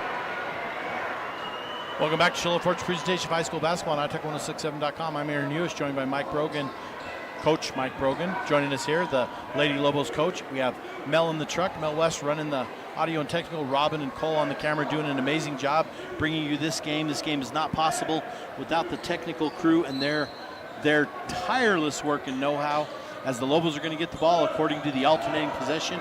Coor's going to inbound it to Claire. Coor to Claire. Claire top of the key, shot clock at 30. Over to Lewis. Lewis getting a lot of minutes tonight for the Snowflake Lobos. Back to Claire. Lewis playing pretty well inside to Brewer. And we're going to get a timeout, and we're going to get a quick one. We're going to go ahead and keep it here as Coach, go ahead. You can talk about that one. That's the coach's nightmare right there, right? I think Coach Claire had recognized they were struggling a little bit. Blue Ridge had jumped into a zone, and it looked like they were kind of struggling to get any good ball movement. And so Coach looked like he was calling a timeout to kind of get him resettled. And as soon as he called the timeout, I think it was that JJ that shot, or was that Carson? I think it was Carson or Landon hit the three. And he let that ball go just after Coach called the timeout. And of course, those are the ones that go in. And Coach Claire just kind of went, well. My goodness. We've both known Coach Claire a while, and he's doing a great job here at Snowflake. He's got a mix of youth, but he's got some seniors, and just trying to instill something. Coach Andy Wood had this. I tell people that Coach Wood for the boys had a successful run here at Snowflake High School. In fact, this floor is named after him. Did you know that? Oh, I did not. I might not have. It's called the Wood floor. Yeah, if I would have known this was after Andy, I wouldn't have come. I might have stayed over in Sholo. That's okay. I joke with Andy. I actually played high school against Andy when we were young. You down in Benson and St. David. Okay, that's another one. Is there are two different classifications, but those go way back. My mother is a 1965 graduate of Benson High School. I have a cousin that's a 95 and a 97 graduate, and numerous cousins that we're not allowed to mention on the air. As Blue Ridge trying to claw back in this game, there's an off shot and that is going to be a foul on Claire, but it's going to be whistled against Begay, and that's going to be Begay's fourth. And that's 2 Yellow Jackets, but more importantly, Coach, that's that first team foul, which gets you to closer to that 2 shot as we have a minute ticking away. So at what point is Blue Ridge going to have to start utilizing that 3? Because right now I think some good defense and some easy shots would really help them. Yeah, I think though they're only down 2 scores, so if they got to get more of a defensive mindset, really get locked in defensively, and then just be a little better offensively. They don't need anything. Just be really methodical. Get your best shot. You get this back down to a 2-point game, and then you feel much more comfortable. Well, great job on the exchange down there with Coor missing the 3 and off the rebound, and that's going to go. They get the ball back, and they're able to handle it, slow it down. Yep. I get the feel right now that Blue Ridge is trying to slow it down and not run the transition game. And I don't know if I'm seeing things, or if maybe that's because Mink's back in, though. He's got about half the athletic budget on that ankle, looks like. Yeah, I would bet. As a great shot by Cole on our camera down there as Begay's going to inbound. Go ahead, Coach. And a lot of times it's hard to run. When you get a team that plays as hard as Snowflake does, and they're really good in transition, and so it's hard to run consistently for 4 quarters when there's not much reward for it. And that was an easy shot by Benito, putting it back in, and that brings his team within 2 as Baum's going to put up a 3, and that is going to be off the mark, rebounded by Lewis. Lewis taking it inside, the guard bringing it inside, out to Irvin. Irvin in 3-point range on the near side. Back to Baum, back to Claire. Claire for 3, no good. And oh my goodness, we're going to get a travel. As Coach, I saw a little bit of limp in Mink's step. I think normally he could have taken that step and brought that ball down. and I believe it was Brock Irvin that just went in and grabbed that ball and took advantage of that. Just grab it and then didn't get called for the jump, but then ended up getting Mink called for the travel. So some crazy defense. I think Blue Ridge has gone to that zone, and Snowflake settling a little bit. I think their last 3 shots have been 3-point shots, and so I think it's been a good move. Snowflake just has to a little more discipline and get the ball in where they want. Looks like Blue Ridge has gone back to man-to-man now. Well, it's a 2-point game with 5:35 left, as Irvin's going to get it out the top of the key over to Claire. Claire inside to Brewer, and that's a good matchup. Brewer off the mark, as we're going to get a foul. And I believe that is going to go against Snowflake, as Mr. Official, Quinn Ashton saying, yeah, that's a foul, and that's going to go against Carson Lewis, his first personal, and that is going to be the team second of the quarter. It's on Brock Irvin. It was on Brock. Yeah. Oh, so that's Brock's third. And yes, that's a big one, too, as Begay has the ball top of the key over to Benito. Benito dribbling. Great job by the Lobos of shuffling the baseline. And we're going to get... Yeah, really good job there by Brock Irvin, stepping down and helping on that drive and forcing him to dribble the ball out of bounds. That's fundamental basketball, Coach, with use the baseline as another defender. Am I wrong? Yeah, and that's, back when I played, our coach would yell at us if we, they didn't want us on the baseline because you're going to get trapped more, and then you got the sideline to kind of stop you. Well, good, as the Lobos are going to throw it away. Still 2-point lead, just under 5 minutes left to play here in the fourth quarter, as I believe Lobos have 2 timeouts, but Blue Ridge having all 5. So stay tuned, folks. We could be in for a little bit of an evening here at Snowflake High School, as this game getting pretty heated up. There's Begay on the far side. Begay dribbles his left, and we're going to get a blocking foul on Claire, and that's going to be the 3rd team foul. Coach, that could be a factor, is hitting that 5 spot and having those double free throws coming up too. Yeah, that's right, because certainly, you're defending so well, you just don't want to give them cheap and easy opportunities to score. Looks like Blue Ridge is really trying to isolate and just kind of play one-on-one with their 2 best players. That's kind of what I'm thinking. You're referring to Benito and Begay, correct? To Benito and Begay, as Benito goes inside and ties this game, but Ezra Baum comes right back and we're going to get a foul. And Asher Brewer hits the court hard, and look at this. And that's going to be on 32, I believe. That's going to be on Dazen. And basketball can be oh, no, was that Mink? They did call that on Mink. I don't understand how but they called that on the ground. They didn't say he was shooting. So they said he got him before. As I thought it was Dazen came over and bumped, but by our great camera work and our replay showed that was actually Mink had his hand in. And I worry about Mink on that ankle, trying to play defense a little more with his hands. As Claire gets the ball at the top of the key. Claire goes to his right, top of the key in the middle, into Brewer. Brewer inside, back over to Irvin. Irvin, 8-foot jumper, no good, off the mark. Irvin tries to go for a rebound, and he's going to foul Begay. And that's going to be Irvin's, I think that's his 5th. I think he's out of, it's his 4th. It's his 4th. But more importantly, that's the team's 4th team. Yeah, with 4 minutes remaining, and now that they're 2-shot fouls instead of 1-and-1s, it's, you don't get saved at times by a miss. There's Benito, and Benito kicked the ball out. Maybe we can get a replay on that one. I'm not sure if we have that angle to see, but I don't want to. Oh, here we go. Oh, just missed it. Benito didn't think it went out on him, that's for sure. As Lewis to inbound. Full court press. Baum dribbles out of the press, guarded by Cruz. Baum to the middle now. Over to Lewis. Lewis into Boone. Boone takes a dribble. No. Boone is going to have the ball on the ground, but he is going to be fouled. And that brings Blue Ridge to their 3rd team foul. And Coach, those are the breaks you get when you're the big guy and put it on the floor like that. But I thought it was a great job by Boone. It gives you a fresh shot clock. You're in a tie ball game, although it did take some points off the board. Yeah, I think he was expecting that the defender was going to fly by him, and he fouled him rather than fly by. So. As far as our Deemer's last man of the game, I'm not sure what to say, Coach, because right now I definitely think Carson Lewis is in that mix, but I also feel like Benito is. I think Benito's played really well. I do feel like the Bomb boys played really well, just with some hustle plays. And I'm sorry, especially, Brock Irvin has kept some balls alive, made some defensive plays as well.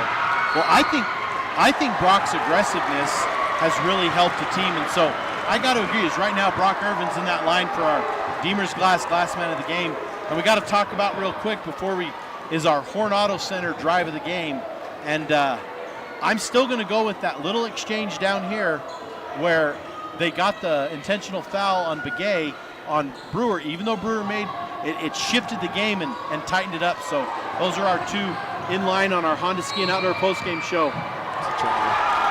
Now, Coach, as a coach in a game like this, I feel like the officials are really tightening up, which is a good thing. And so they're tightening up, and stuff's getting called right now, and Blue Ridge is going to take a timeout. We're going to go ahead and take one, too. This is Sholo Ford's presentation of high school basketball on italk1067.com. Mel, give us 30. Want to go skiing or snowboarding? Visit our friendly Honda Outdoor Sports. We offer skis, snowboards, and helmet rentals, custom footbeds, ski and snowboard repairs, as well as retail shopping for your snow gear, goggles, beanies, snow tubing, and even ice fishing supplies. We have all you need to prepare you for the outdoors. We welcome you to Honda Outdoor Sports, located 1 mile west of the casino.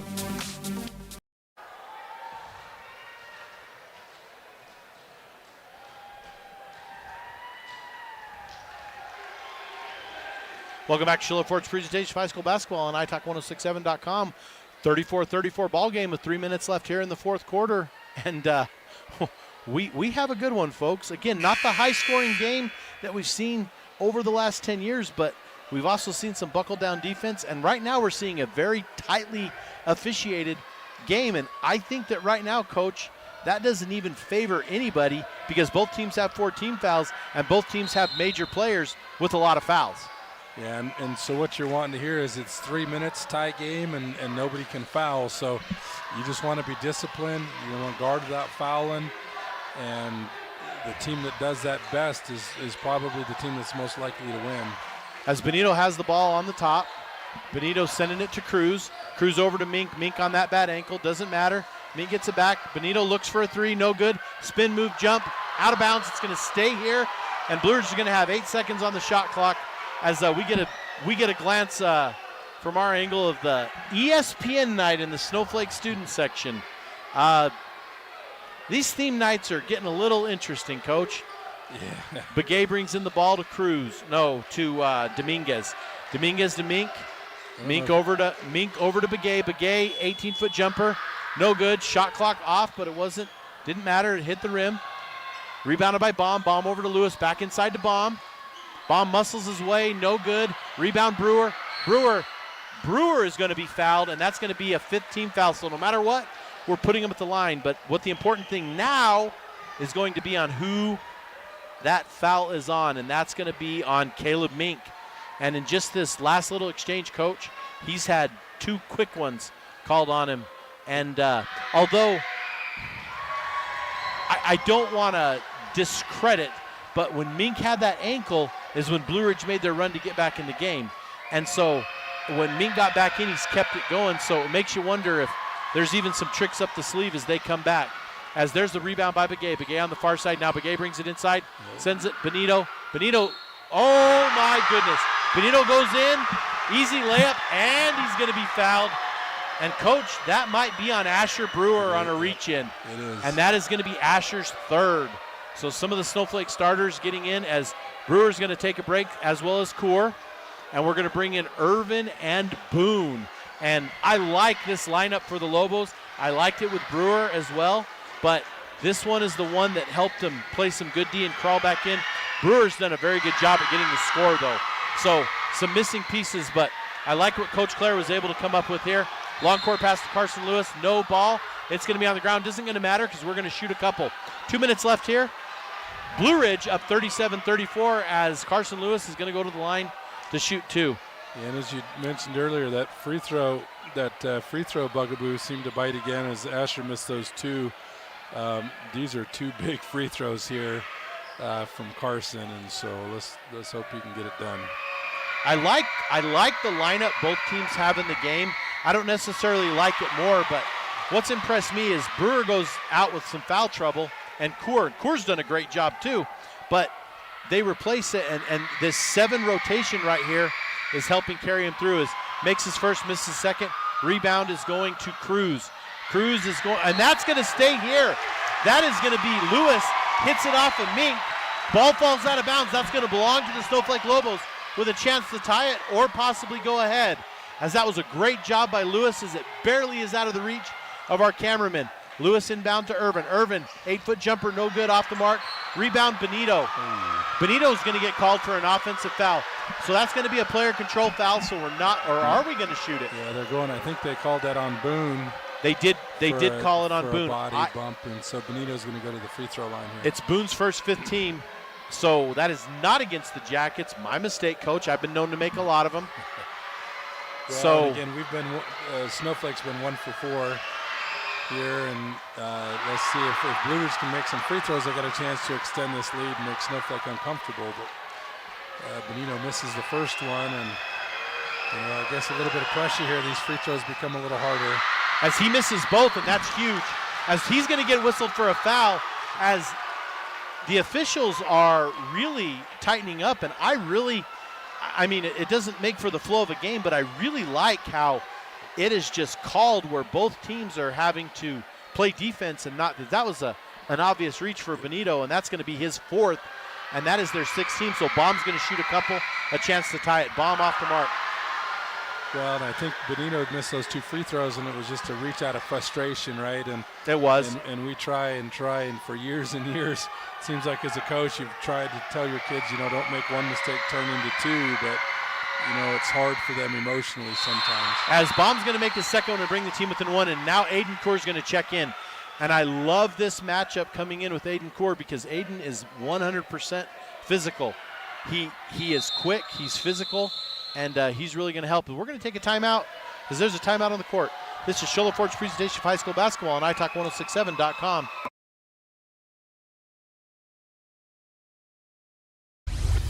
Want to go skiing or snowboarding? Visit our friend. Mountain Mobile Auto Glass and Tint now has 3 locations to serve you: Snowflake, Lakeside, and now Sholo.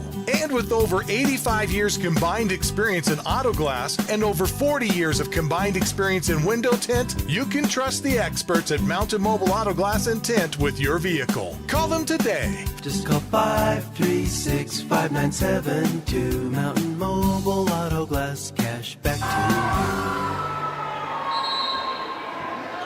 Welcome back to Shola Ford's presentation of high school basketball on italk1067.com. As Begay throws a long court pass to Mink, and Mink loses it.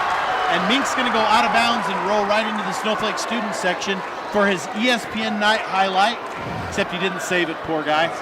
But as I believe that was a couple of the cheerleaders getting a front row seat. I believe that was one of our senior cheerleader captains, Jesse Hancock, getting a little bit of that one, as Baum's going to bring it across the court to Lewis. Snowflake with a chance to go ahead. Over to Irvin on the near side.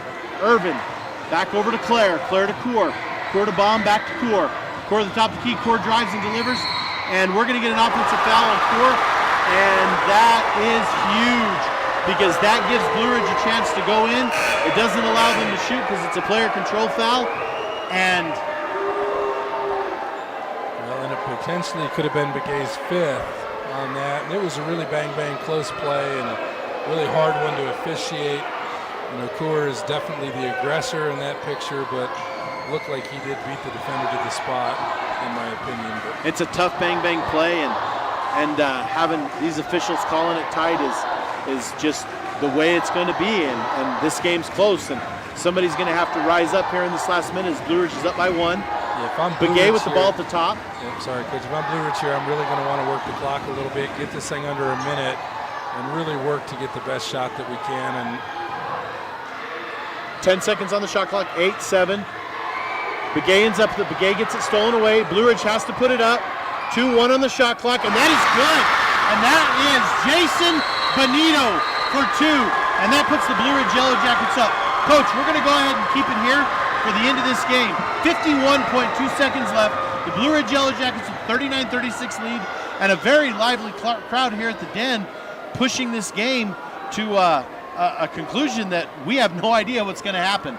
Yeah, Benito's been really good on that drive line, that baseline drive, and just that kind of little floater shot before that defender, the help side can get over and contest it. And it's a really tough shot to guard if you can be efficient with it. And that was a great possession for Blue Ridge. They ran that clock all the way down to, under 5, and were still able to get a score and push this up to 3.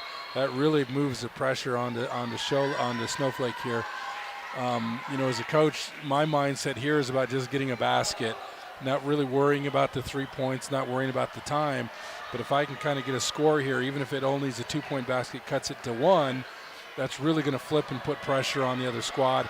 Coach Claire's still got a timeout to use, so I would expect them to come down, try to get the easiest shot they can, get a timeout, and then really pick up some defensive pressure. And Snowflake has not had a hard time bringing the ball down as Baum gets it. Like you said, not a lot of rush, as they're just going to get the ball over. Baum at the top of the key. Baum with the ball in his right hand. Comes over to the near side. Baum sends it to Boone. Boone for 3. No good. Rebounded by Lewis. Lewis out to Baum. Baum for 3. That's no good. Rebound is going to be Boone. Boone up with it. No good. 27 seconds left.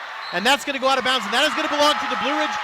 No, that is going to belong to the Snowflake Lobos, as Coach Claire is going to call a timeout. And Coach, great job of what you said. Snowflake getting the ball down and they did try to go for that 3. Now I see it important that they might have to put up something. And who do you put the ball in the hands of? That's a good question. I'm still to the point here where I'm probably trying to get something at the basket, and then I'm going to foul before I take a 3-point shot that maybe I'm not necessarily in love with. Looking at Snowflake, I know Ty Boone shot the ball really well last night. He had a really good look just a few seconds ago and put the ball right on the back of the rim, and so. And being a post player, I think he's got a little bit of a ability to kind of sneak out and get open, right? Most post players aren't able to go out. So if I had to pick, that's probably where I would look first. But I'm more of the mindset that I'm going to try to get something at the basket. And then I'm probably going to try to foul. Hopefully they miss one of the 2, and then I can come back and get another good shot. Well, and Coach Claire out of timeout, so you would have to coach all that in one single timeout. No, that's right. So we'll see where it goes here as Lewis inbounds the Baum. No shot clock, just a game clock at this point. Out to Claire. Claire over to Lewis. Well, and Claire. Now that mindset. Lewis hits a long 3, no good. Rebounded by Baum, and Baum's going to get tied up, and that's going to be a foul. And so now, Coach, Baum's going to go to the line and has a ton of pressure to get this one. And I don't know, okay, so the rebounders are coming in. So Brewer and Irvin are coming in. Now, Coach, I don't know how you feel about this, but we've seen this before is you make the first one and then there's such a thing as an intentional miss on the second one. Would you ever even think about coaching that? At 10 seconds, I still think there's time.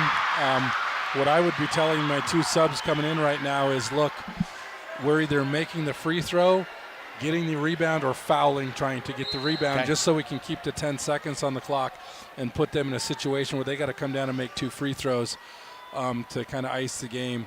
If that would be my mindset, I would really like for this thing to go in, and then I'm telling my kids, if we jump that inbounds pass, we get a steal, we're going to score to win the game. If we don't get a steal, then we're fouling on that right away. But a little bit of a benefit here for Snowflake, and Coach Claire's going to get a set what his mindset is. I think if you're down 5-6 seconds left, I think you're definitely playing for the miss and the rebound. And we actually work on some specific types of, missing to the left side or the right side and having our post player tip the ball instead of trying to rebound it. We'll have them tip so our guards can come up and kind of clean up. So there are things you can do to make it more likely, but it's still a little difficult proposition.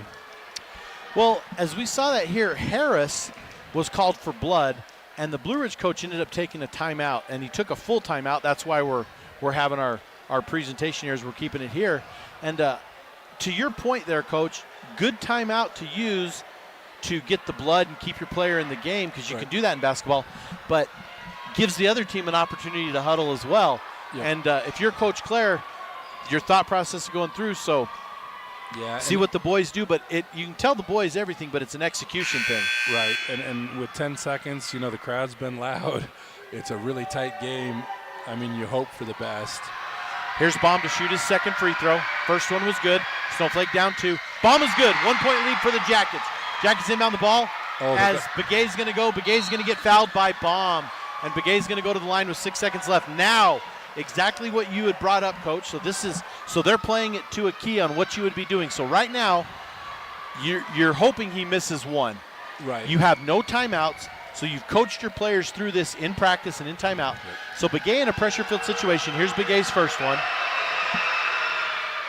Yeah, and I know Coach Clare and I both will pull out the clock and run, last-minute scenarios, last-second scenarios here. So I would think Snowflakes kind of knows, what to do in case of a make here or a miss. So here's Begay's second free throw. Good, they're up by 3. 6 seconds left. Snowflake has to tie it. Inbound to Lewis. Lewis going. Not 5, 4 seconds, 3 seconds, 2 seconds. I'm fouling here if I am Blue Ridge before. There's Hall for the 3. Oh, he got it. Oh, my goodness. J.J. Hall. 3-point shot to tie it at 41. Folks, you get your money's worth tonight, as we're going to take a minute timeout, and we're going to come back and bring you overtime from Snowflake High School. This is Sholo Ford's presentation of high school basketball on italk1067.com. Mountain Mobile Auto Glass and Tint now has 3 locations to serve you: Snowflake, Lakeside, and now Sholo. And with over 85 years combined experience in auto glass and over 40 years of combined experience in window tint, you can trust the experts at Mountain Mobile Auto Glass and Tint with your vehicle. Call them today. Just call 536-5972. Mountain Mobile Auto Glass, cash back to you. Who sells the #1 truck in America? Sholo Ford. That's right. Not only do they sell it, Sholo Ford is the best place to buy it. Why? Guy Hatch guarantees it. In fact, he guarantees you'll get the best deal on your next Ford car, van, or SUV as well. It doesn't matter what you buy. Sholo Ford has the best deal. Sholo Ford on the east end of the Deuce and at sholoford.com. Overtime, Sholo Ford's presentation of high school basketball on italk1067.com. Now, Coach, one of the weird things about overtime is you don't get an extra foul. You get an extra timeout, but you don't get an extra foul. And do the team's timeouts carry over? They're supposed to carry over, but... And your bonus carries over, correct? That's correct. So that is going to be whistled on Begay. Brewer's going to go to the line as Begay gets whistled for, and Begay's saying he was straight up, but we did see him come over and tip that a little bit.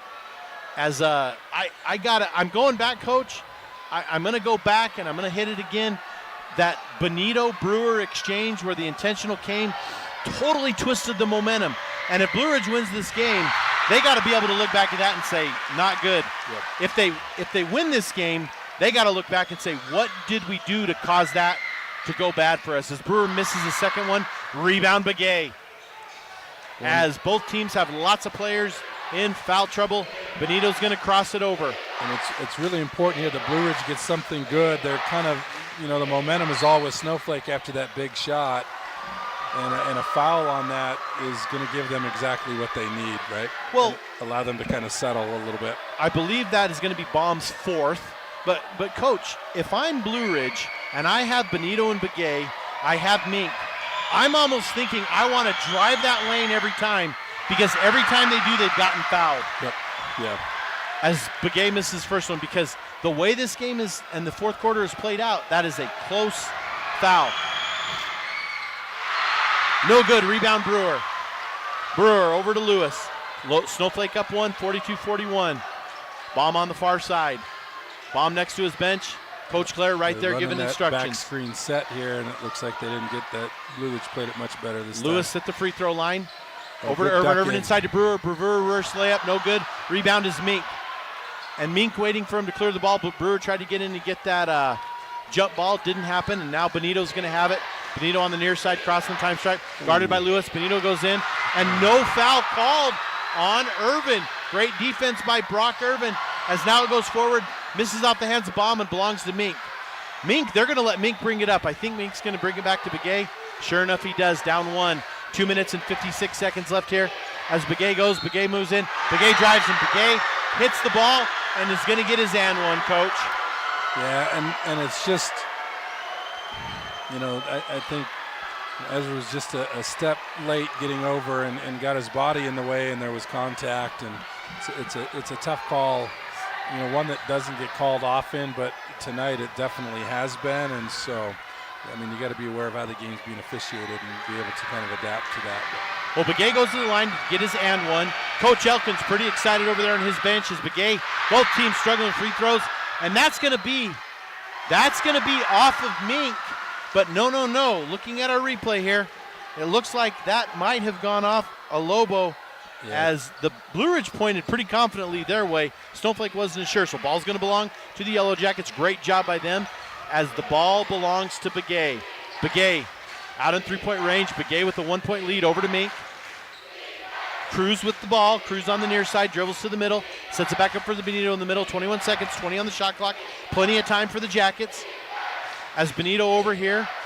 Benito out at the 28-foot line. Back over to Harris. Harris now to Begay. Begay looking. Begay goes to his left, dribbles in. No good, and no! We're going to get an offensive foul on. Coach, is that going to be on Begay? That's Begay, and is that his fifth? That's his fifth, and that's just a great play stepping in by Brock. Now that Irvin and selling that charge call. It's a really, really good play by Brock.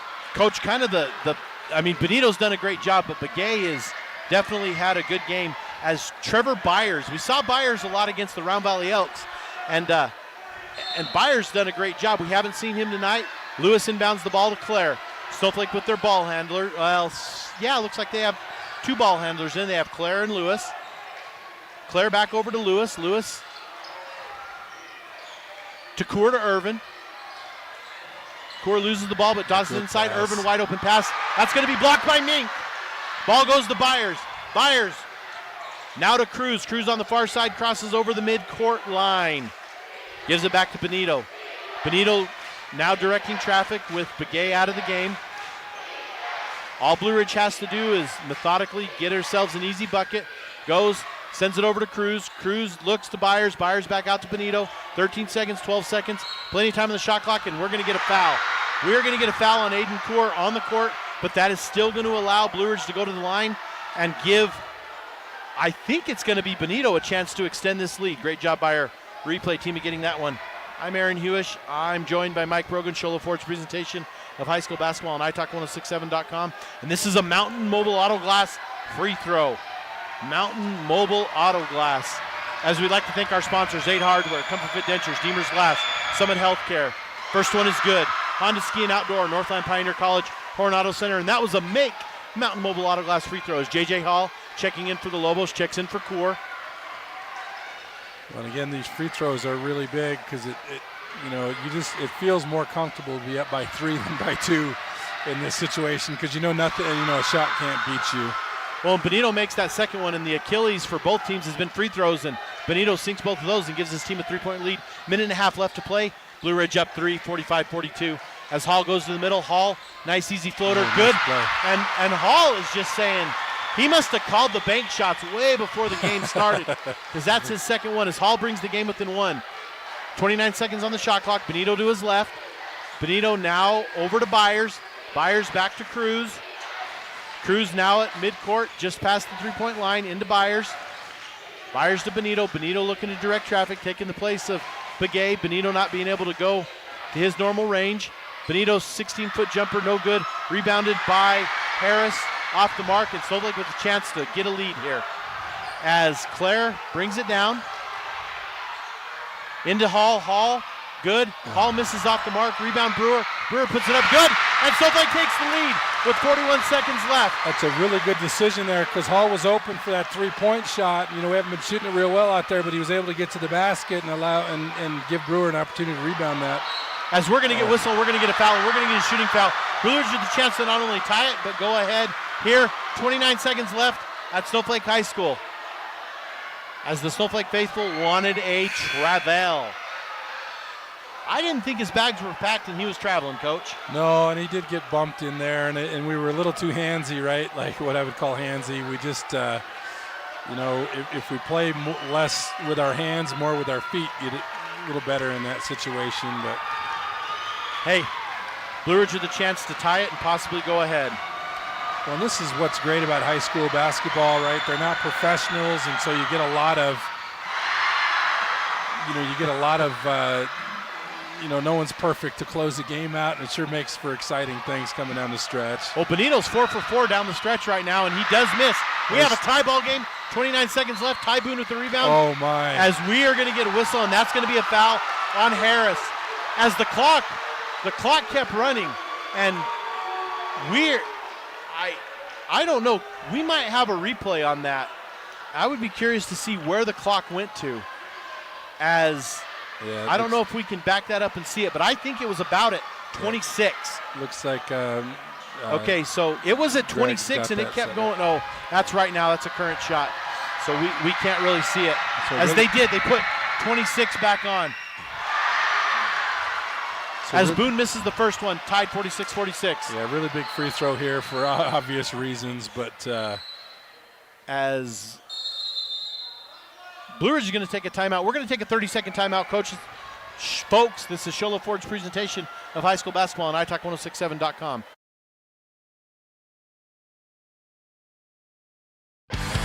Who sells the #1 truck in America? Sholo Ford.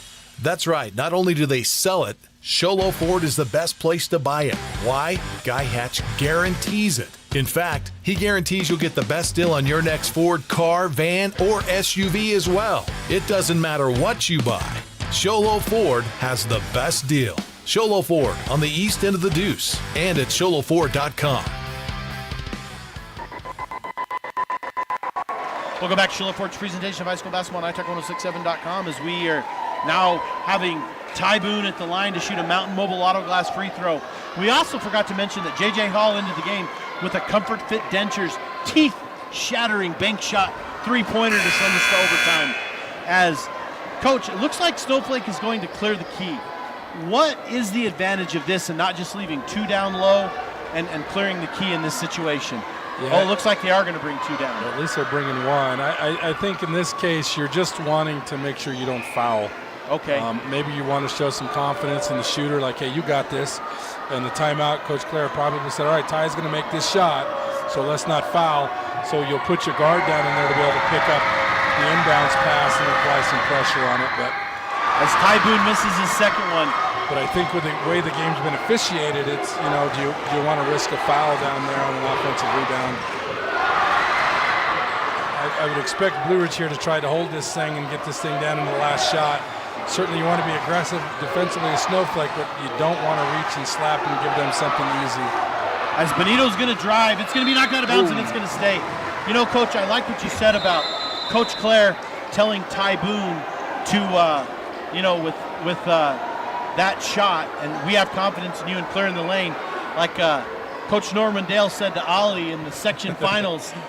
That's right. And he says, when you make your second one, you will make the second one. You knew exactly where I was going with that. That's exactly right. Get back on defense. They just might have time for the desperation toss. And yeah, one of the greatest movies ever. Oh, Coach, that is a great one. That was where I learned that I wasn't going to be able to play the game because I was just the squatty body little kid, but I learned then and there that I wanted to be involved with basketball by watching that movie, and almost every time I'm at a game I get a Norman Dale reference and just think about So one year for a Christmas present, my children actually bought me a box set that actually contained the video of the real game. The real game, the Muncie Central against Milan. And I have a set with the Hoosiers video and the real game together that my kids knew how much I liked it. Indiana's only had the classifications for like 20 years. Can you imagine one of these teams playing, one of the old Shadow Mountain teams? Desert Vista or... Yeah. Benito to inbound the ball here. 3 seconds left on the clock. Benito to Meek. Meek, back to Benito. Benito, long court shot. Oh! We're going to get a foul! We're going to get a foul. Look at this replay, Coach, as we have, and it was clearly time on the clock when he fell to the court. Clearly time on the clock when he fell to the court, as the officials are going to have to go sort this one out. They don't have advantage of the replay. And Benito, Coach, I think Benito got pushed a little bit, but I'm not sure Benito didn't act a little bit there, and that was a great job by him, knowing how the game was being called, doing what he needed to do to get that shot off. I think Benito is definitely in our line for our Deemer's Glass, but Benito gets 3 free throws here, Coach, with no time on the clock. And he's so only got to make one. They are talking about it. They got to put some time on the clock. We've got to go back to the replay. We've got to go back to the replay, if we can, to see what type of time was left. Here's the replay. Here's the Benito. And they put .9 on it. I think it was more like 1.2. But that's okay. Benito makes it, and Coach, that's an onion in the ointment. Well, and for the Snowflake Lobos. I don't know if Coach Claire's used his timeout or yet not, but this is a really difficult situation. You almost need a full court throw, and to try to move the ball with the pass from the inbounds so the clock won't run. And then you got to catch and shoot really quickly. You got to credit Blue Ridge here on doing everything they can. Yeah, I was going to say that probably is the best bet is to miss that third shot. And, you know, if I'm Blue Ridge's coach, I'm arguing, you know, how is there a ball, a pass, and there's no time off the clock on a missed rebound. But well, Coach, you had Begay out of the game, and Benito essentially took over for this team. Yeah. Now, his teammates have done a great job of putting the ball in and out. Mink, I thought Mink was going to take that 3, and he didn't. He got it to Benito, and then Benito with enough to throw that up. I don't know if that's coaching. I don't know if that's instinctual, but I think it's a lot of the above, and great job by this Blue Ridge Yellow Jackets team. This is a hard place to come into and play. You know, Snowflake purposely puts the students on the visitors' basket that second half, and so it's not a friendly atmosphere. So Blue Ridge coming in here tonight and now up 2 with 0.9 seconds left, and in high school, the ball doesn't come to half court. They're going to have to be a long inbound pass. I mean, this is going to be a touch, throw it up, and I don't even know if you're Blue Ridge what you do to defend something like that, or if you're Snowflake, do you work on this type of stuff? Yeah, so this is the old Kentucky Duke play from 1992 with Christian Leitner. And there's always, you know, talks about how you guard that. But as it misses, and Blue Ridge, the Blue Ridge Yellow Jackets are going to defeat the Snowflake Lobos at home here by a final of 48-46. We're going to go ahead and segue into our Honda Ski and Outdoor post-game show. Honda Ski and Outdoor, located west of Honda on Highway 260 for all your outdoor and ski needs. Honda Ski and Outdoor. And the first thing we got our Horn Auto Center drive of the half. Coach, I don't even know what to say as our drive of the half. We talked about the Brewer-Begay exchange, but I think this overtime period and what Benito did, we have to give the Blue Ridge Yellow Jackets the drive of the half, and this the second half. Yeah, and then Benito basically took the game over for about the last, he hit that baseline runner. He made, 4 or 5 free throws in overtime as well, and so he was tremendous tonight. Great job. So that segues into our Deemer's Glass man of the game. Deemer's Glass, 188 Glass man. And Coach, we had said it at halftime, Jason Benito's got to be our Deemer's Glass man of the game. Yep, I agree. And great job to Jason Benito. Great job to Coach Elkins and the Blue Ridge Yellow Jackets. Great job to our production team. I want to run down our sponsors one more time. Without them, this broadcast isn't possible. Sholo Ford, Ace Hardware, Comfort Fit Dentures, Deemer's Glass, Summit Healthcare, Honda Ski and Outdoor. And I forgot, by the way, our overtime Northland Pioneer College tip-off. When it comes time to tip off your college education, tip it off to the college with the lowest tuition in the state. That's Northland Pioneer College with locations in Navajo, Apache County. Our Horn Auto Center drive of the half, and last but not least, the winning of the game is our Mountain Mobile Auto Glass free throws. For everybody here tonight, for myself, for Coach Brogan, a huge thanks to Coach Brogan for joining us. For Mel in the truck, Robin and Cole on the cameras. Fantastic evening here from Snowflake High School. This has been Sholo Ford's presentation of high school basketball on their victory. This has been Sholo Ford's presentation of high school basketball on italk1067.com. This has been Sholo Ford's presentation of high school basketball on iTalk 1067 KNKI Pine Top and iTalk1067.com. Brought to you in part by Northland Pioneer College, Ace Hardware of the White Mountains, Deemer's Glass, Mountain Mobile Auto Glass and Tint, Comfort Fit Dentures, Summit Regional Medical Center, Horn Auto Center, and Honda Ski and Outdoor Sport. This broadcast has been a copyrighted production of iTalk 1067 and Country Mountain Airwaves, a Kopaniki communications station. Any rebroadcast, retransmission, or use of this broadcast without the expressed written consent of iTalk 1067 or Country Mountain Airwaves is strictly prohibited. For more information on this game and other games around the region, go to iTalk1067.com.